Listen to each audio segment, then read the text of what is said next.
3, 2, 1. जय हिंद everyone, welcome to my YouTube channel. Hope you all are doing great in your life. तो जैसा कि आप सबको पता है कि SSB 5 डे प्रोसेस की सीरीज़ चल रही है, जिसमें हम एक एक करके सारे टास्क के बारे में डिटेल्ड मैनर में जानते हैं कि उसमें क्या होता है, कैसे परफॉर्म करते हैं और कैसे आप अपनी परफॉर्मेंस को और इन्हांस कर सकते हैं सो दैट आप रिकमेंड हो जाएं, मेरिट इन हो जाएं, अकेडमी जाके अपनी ड्रीम यूनिफॉर्म पहन पाएँ। तो उसी सीरीज़ में आज हम बात करेंगे SSB इंटरव्यू डे की कि इंटरव्यू डे में एक्चुअली होता क्या है। और ये आपका साइकोलॉजिकल डे में भी हो सकता है और GTO डे में भी हो सकता है। इट मीन्स आपका डे 2, डे 3, डे 4 में आपका किसी भी दिन इंटरव्यू हो सकता है साइड बाय साइड।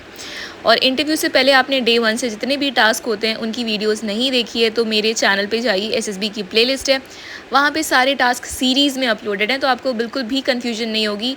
सारे टास्क देखिए, सीरीज़ में अपलोडेड हैं। और किसी भी टास्क से रिलेटेड अगर आपको कोई डाउट आता है तो वीडियो के नीचे मुझसे कमेंट करके पूछिए, या आप हमारे टेलीग्राम चैनल पे भी जुड़ सकते हैं, जहाँ पे हम डेली 9 PM गूगल मीट पे प्रैक्टिस सेशंस कंडक्ट करवाते हैं फ्री ऑफ कॉस्ट SSB से रिलेटेड। चाहे वो आपका टैट हो, वैट हो, लेक्चरेट हो, ग्रुप डिस्कशन हो, सारी चीज़ें होती हैं उसमें फ्री ऑफ कॉस्ट। तो आप इंडिया के किसी भी पार्ट में रहते हैं, आप अपने फ़ोन से घर बैठे गूगल मीट पे लिंक आएगा टेलीग्राम ग्रुप पे, 9 PM पे आपको ज्वाइन करने और प्रैक्टिस कर सकते हो और आपको इंस्टेंटली फीडबैक मिल जाएगा आपके परफॉर्मेंस का। और अगर आपको मॉक इंटरव्यू देना है मुझे, तो आप अपना PIQ फील्ड मेल कर सकते हैं मुझे ssblearning914@gmail.com पे। मेल ID नीचे मेंशन्ड है और आपके पास डेट और टाइम का रिप्लाई आ जाएगा। तो चलिए सीरीज स्टार्ट करते हैं। आज हम बात करेंगे SSB इंटरव्यू डे की। Ready. Fight. So now the first thing is, what is the purpose of interview. SSB interview जो 5 दिन का प्रोसेस होता है वो सारा तो आपका पर्सनालिटी टेस्ट ही है, तो अलग से एक इंटरव्यू लेने की क्या ज़रूरत होती है। सबसे पहले तो हम इसका पर्पस जानते हैं, बेसिक से बिल्कुल स्टार्ट करेंगे कि क्या होता है, क्यों करवाते हैं ये टास्क। तो सबसे पहली जो चीज़ है, जो the main aim of the interview is to check your personality and officer like quality. जो 15 ऑफिसर लाइक क्वालिटी होती हैं वो आपकी टेस्ट की जाती है SSB इंटरव्यू में, ठीक है। और जो ऑफिसर होते हैं वो आपकी बुकिश नॉलेज को बिल्कुल भी टेस्ट नहीं करते हैं, वो आपके बारे में जानने के लिए इंटरेस्टेड होते हैं कि आप कौन हैं, क्या सोचते हैं और कैसे बिहेव करेंगे रियल लाइफ सिचुएशंस में, ठीक है। Who you are, how you think, how you behave in real life situations. Because हमें ऑफिसर्स चाहिए। इंडियन आर्म्ड फोर्सेस में जो one of the prestigious organisation है, वहाँ पे आप ऑफिसर बनने जा रहे हैं, तो आप रियल लाइफ में कैसे पर्सन हैं वो जानने में ज़्यादा इंटरेस्ट है। और एक चीज़ और मैं कहना चाहूँगी, जैसा कि मैं अपने सारे वीडियोस में बोलती हूँ कि यूट्यूब पे बहुत सारे चैनल्स अवेलेबल हैं जो SSB के लिए बने हुए हैं, बट आपको किसी भी रैंडम पर्सन से गाइडेंस नहीं लेनी है, because SSB is your personality test, ठीक है। जो खुद कभी स्क्रीन इन नहीं हुए, जो खुद स्क्रीन आउट होते हुए आ रहे हैं, जो खुद कॉन्फ्रेंस आउट होते आ रहे हैं, वो आपको गाइड करेंगे, दैट इज़ नॉट करेक्ट। आपको उन्हीं से मोटिवेशन लेना है, उन्हीं से सजेशन लेना है, स्पेशली फॉर SSB। जो खुद रिकमेंडेड हैं, जो अकेडमी जा चुके हैं, जो मेरिट इन है, जो ऑफिसर्स हैं ऑलरेडी, एटलीस्ट रिकमेंडेड तो हैं ही, ठीक है। तो आप किसी से भी रैंडमली SSB के लिए गाइडेंस मत दीजिएगा, बिकॉज जैसी उनकी पर्सनालिटी वो वैसा ही आपको गाइड करेंगे, ठीक है। और बहुत सारे चैनल्स अवेलेबल हैं, आपको व्यूज़ पे नहीं जाना है, आपको सब्सक्राइबर्स पे नहीं जाना है, आपको ऑथेंटिसिटी ऑफ इन्फॉर्मेशन पे जाना है कि इंसान कितना लॉयल है, कितनी ऑनेस्टी के साथ अपना इन्फॉर्मेशन शेयर कर रहा है, ठीक है। और मेरा ये है गाइस कि मैं यूट्यूब पे पैसे कमाने के लिए नहीं आई हूँ। मैं जो भी एक्सपीरियंस जो मेरा रहा है SSB से, वो मैं आप सबके साथ शेयर करती हूँ कि मेरे एक्सपीरियंस से अगर किसी को भी थोड़ी भी बहुत हेल्प होती है तो दैट विल बी लाइक मेरा जो एम है वो सक्सेसफुल हो जाएगा, ठीक है। तो आप इस वीडियो को पूरा देखिए कि क्या होता है इंटरव्यू, कैसे कैसे आपसे क्वेश्चन पूछे जाते हैं, वो सारी चीज़ें हम डिटेल मैनर में डिस्कस करेंगे। Now before entering the room क्या क्या चीज़ें होती हैं हम बिल्कुल बेसिक से जानेंगे। सबसे पहले इंटरव्यू किस किस के पास होता है। पहला तो होता है इंटरव्यूइंग ऑफिसर, दूसरे होते हैं प्रेसिडेंट एंड तीसरे होते हैं डेप्यूटी प्रेसिडेंट। इन तीनों में से किसी एक के पास ही आपका इंटरव्यू शेड्यूल होता है, आपको टाइम दे दिया जाता है और आपको उस टाइम पे आना है और वेटिंग रूम में बैठना होता है, ठीक है। और एक स्क्रीन बोर्ड लगा होता है जिसमें चेस्ट नंबर्स डिस्प्ले हो रहे होते हैं, तो एक एक करके सारे चेस्ट नंबर डिस्प्ले होते हैं। और जैसे ही आपका चेस्ट नंबर आता है आपको उस रूम में एंटर होना होता है जिनके पास भी आपका इंटरव्यू है, ठीक है। कोई एक ही पर्सन आपका इंटरव्यू लेते हैं। और उस टाइम पे जो वेटिंग एरिया में जो नर्वसनेस होती है ना, वो बिल्कुल एक्सट्रीम लेवल की होती है। वैसी नर्वसनेस आपको कहीं भी देखने के लिए नहीं मिलेगी, ठीक है। बहुत ही एक्सट्रीम होती है कि आपका अब नंबर आने वाला है, आप अंदर रूम में जाएंगे और आपका इंटरव्यू होगा, ठीक है। बट आपको क्या करना है, maintain a good posture and confident रहना है, बिल्कुल भी कॉन्फिडेंस अपना लूज़ नहीं करना है, ज़्यादा पैनिक नहीं होना है, ज़्यादा ओवर थिंकिंग नहीं करनी है, ठीक है। और जब भी आप रूम में एंटर होते हैं आपको बहुत बार बोला जाएगा कि बिना कुछ पूछे आपको एंटर हो जाना है, but that is not a good habit. आप किसी भी रूम में जाते हैं आप नॉक कीजिए प्रॉपर्ली, मे आई कम इन, सर मैम जो भी हैं उनसे बोलिए, परमिशन लीजिए। उसके बाद ग्रीट कीजिए ऑफिसर को विथ कॉन्फिडेंस, ठीक है, good morning, good afternoon, good evening, जो भी हो रहा है ग्रीट कीजिए। और जब तक वो आपको बैठने के लिए नहीं बोलते हैं बैठिए मत, चेयर आपके पास रखी रहती है। बहुत सारे कैंडिडेट ये करते हैं, आते हैं सीधा घुसते हैं और बैठ जाते हैं। That is not a good habit. आपकी बहुत माइनर चीज़ें यहाँ पे नोटिस होती हैं और छोटी छोटी चीज़ों की वजह से आप कॉन्फिडेंस आउट हो जाएंगे। आपको रिकमेंड भी होना है और आपको मेरिट इन भी होना है, ठीक है। गर्ल्स के केस में तो ये बहुत डिफिकल्ट होता है बिकॉज सीट्स कम होती हैं, बट बॉयज़ के केस में आपको रिकमेंड तो होना ही है और आपको अकेडमी भी जाना है, ठीक है। तो बिल्कुल छोटी छोटी मिस्टेक्स अवॉइड कीजिए। Now how the interview starts. जैसा आप ये इमेज देख रहे हैं सेम वैसा ही सिनेरियो होता है, वहाँ पे भी रियल लाइफ सिनेरियो ऐसा ही एक प्रॉपर रूम होता है, इतनी ही डिस्टेंस होती है। इसी चेयर पे जहाँ पे ये कैंडिडेट बैठा है वैसे ही आप बैठते हैं और सामने आपके इंटरव्यूइंग ऑफिसर या प्रेसिडेंट या डिप्यूटी प्रेसिडेंट होते हैं जो आपसे क्वेश्चंस पूछते हैं, ठीक है। तो जब भी इंटरव्यू स्टार्ट होता है तो they start with a very basic questions like tell me about yourself, family background, education journey, ठीक है।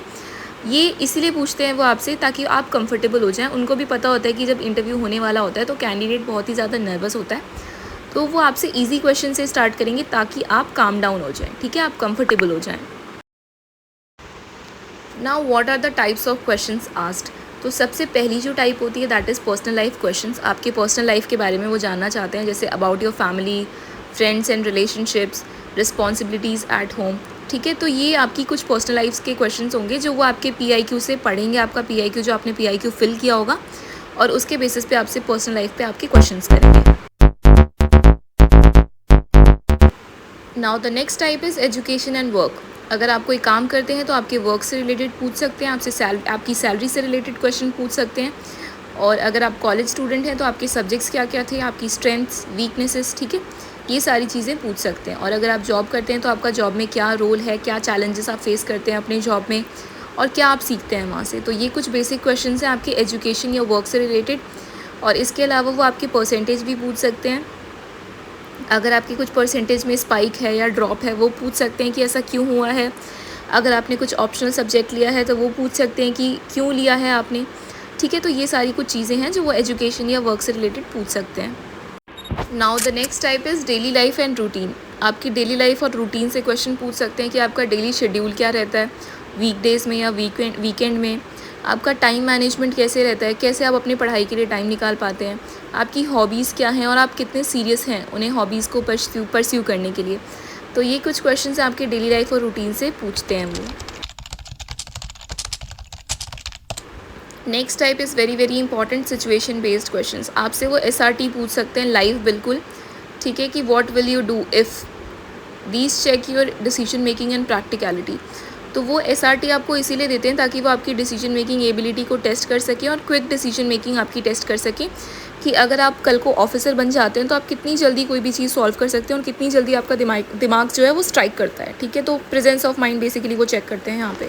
Next is why arm forces. आपको पता है आप SSB इंटरव्यू में अपीयर हो रहे हैं, आप रिटन क्लियर करके आ रहे हैं, तो ये क्वेश्चन तो जेन्यून है, बनता ही बनता है कि आप आर्म फोर्सेस में क्यों आना चाहते हैं, क्यों आप फ़ौज को ज्वाइन करना चाहते हैं, ठीक है। तो वो पूछेंगे why do you want to join air force, army, navy, जिस भी सर्विस का आप इंटरव्यू देने जा रहे हैं, या why not any other career, ठीक है। तो ये भी क्वेश्चन पूछते हैं कि क्यों नहीं अदर करियर आप चूज़ कर सकते हैं। तो यहाँ पे आप बिल्कुल जेन्यून रहिए, आपका जो भी रीज़न है आप वो बताइए। फॉर एग्जांपल अगर आपका फैमिली बैकग्राउंड है तो आप वो बताइए, या अगर आप किसी को देख के इंस्पायर हुए हैं या आपने TV में किसी को देखा है, बहुत प्रेस्टीजियस पर्सनैलिटी है, जो डेकोरेटेड ऑफिसर हैं बहुत, उनको देख के अगर आप कुछ मोटिवेशन ले पा रहे हैं, कुछ इंस्पिरेशन है आपकी कोई, तो वो सारी चीज़ें आप यहाँ पे बताइए, बट जेन्यून रहिएगा, ठीक है, बिकॉज़ वो बहुत सालों से इंटरव्यू ले रहे हैं।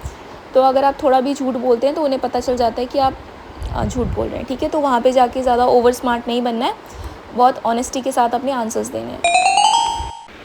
Next type is rapid fire questions, ठीक है। रैपिड फायर क्या होता है कि एक एक करके वो आपसे 10-15 क्वेश्चंस पूछते हैं और आपको फिर उसका आंसर देना होता है।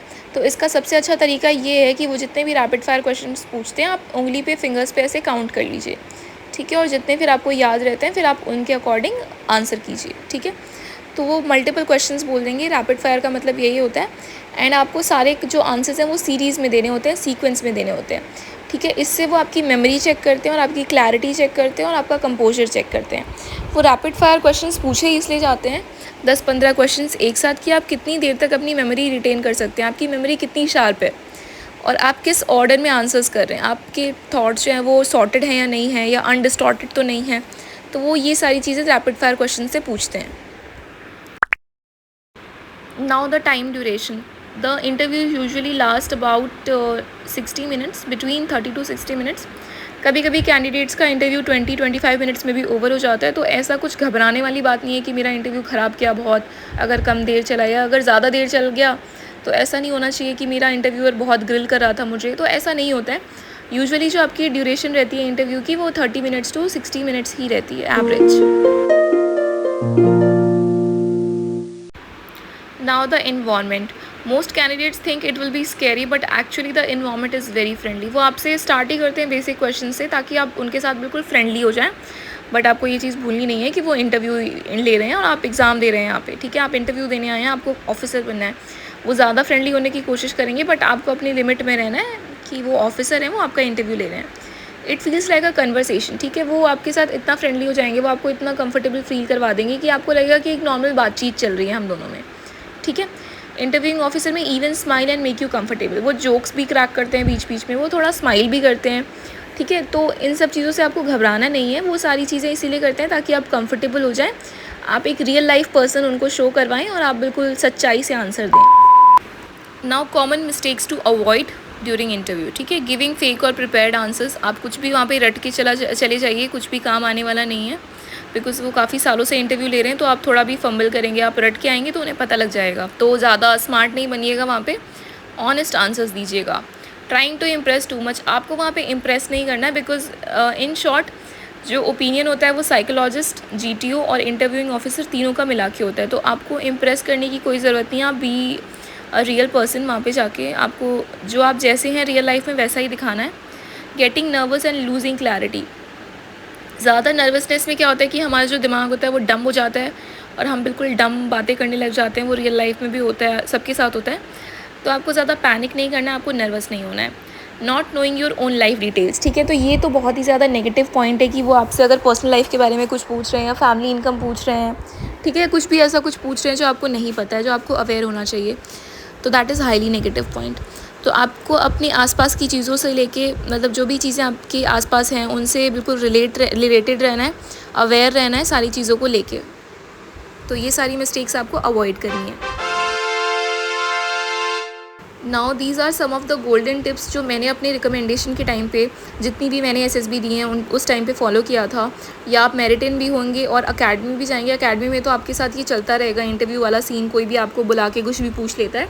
तो मैंने जो पर्सनली अपने अटेम्प्ट्स में फ़ॉलो किए हैं वो चीज़ मैं यहाँ पे आपको बताना चाहती हूँ। बी नेचुरल एंड ऑनेस्ट, हमेशा नेचुरल रहिए, फेक मत कीजिए अपने आप को और ऑनेस्ट आंसर्स दीजिए। नो योर सेल्फ डीपली, आप अपने बारे में कितना जानते हैं और कितने अच्छी तरीके से जानते हैं ये मैटर करता है बहुत ज़्यादा। स्टे कॉन्फिडेंट बट हम्बल, ज़्यादा तेज़ भी नहीं बोलना है चिल्ला के, ज़्यादा धीरे भी नहीं बोलना है, क्योंकि आपको पता होना चाहिए कि वो बहुत ही सीनियर मोस्ट ऑफिसर्स होते हैं तो वो काफ़ी ओल्ड एज भी होते हैं, ठीक है। तो हो सकता है उन्हें थोड़ा सुनने में दिक्कत हो, लेकिन आपकी आवाज़ जो आपकी पिच है वो मॉडरेट होनी चाहिए। ज़्यादा चिल्ला के भी नहीं बोलना है, ज़्यादा धीरे भी नहीं बोलना है और हम्बली आंसर करना है, अच्छे से बिल्कुल प्यार से आंसर करना है। ज़्यादा गुस्से में नहीं बताना है कुछ भी चीज़ या थोड़ा नर्वस होकर नहीं बोलना है। लिसन केयरफुली बिफोर आंसरिंग, ये बहुत ही बड़ी मिस्टेक्स होती है, बहुत सारे कैंडिडेट्स करते हैं कि क्वेश्चन ख़त्म होने से पहले ही आंसर देना शुरू कर देते हैं। ऐसा नहीं होना चाहिए, पहले उनके क्वेश्चन को ख़त्म होने दीजिए फिर आप आंसर कीजिए। Keep your answers clear and to the point, ज़्यादा लंबे आंसर्स आपको नहीं देना है, टू द पॉइंट आंसर करना है, बिल्कुल क्रिस्प में और बिल्कुल शॉर्ट में आंसर करना है। बिकॉज वो सुबह से इंटरव्यू ले रहे होते हैं और वो भी थक जाते हैं बिकॉज, है ना। तो ज़्यादा खींचना नहीं है इंटरव्यू, आपको बिल्कुल शॉर्ट रखना है और जितना आप शॉर्ट एंड क्रिस्प रखेंगे वो आपके लिए उतना ही बेनिफिशियल रहेगा। So this was all about from my side about the SSB interview. I hope ये वीडियो आपको अच्छी लगी होगी और आपके लिए बहुत हेल्पफुल रही होगी। प्लीज़ इस चैनल को सब्सक्राइब कीजिए और इस वीडियो को लाइक कीजिए, अपने फ्रेंड्स के साथ आगे शेयर कीजिए जिनकी अपकमिंग SSB है, सो दैट वो रिकमेंड होकर अकेडमी चले जाएं। बिकॉज अल्टीमेट गोल आपका रिकमेंड होना नहीं है कि आप 5-6 बार रिकमेंड हो गए बट अकेडमी ही नहीं जा पा रहे हैं, वो चीज़ नहीं है। आप रिकमेंड होइए और प्लस मेरिटिन होइए, मेरिटिन होके आप अकेडमी जाना आपका गोल है, ठीक है। सिर्फ प्लस साइन लेना गोल नहीं है, यहाँ पे अकेडमी जाना गोल है। So thank you so much for watching this video. Jai Hind and take care everyone. All the very best for your upcoming SSB.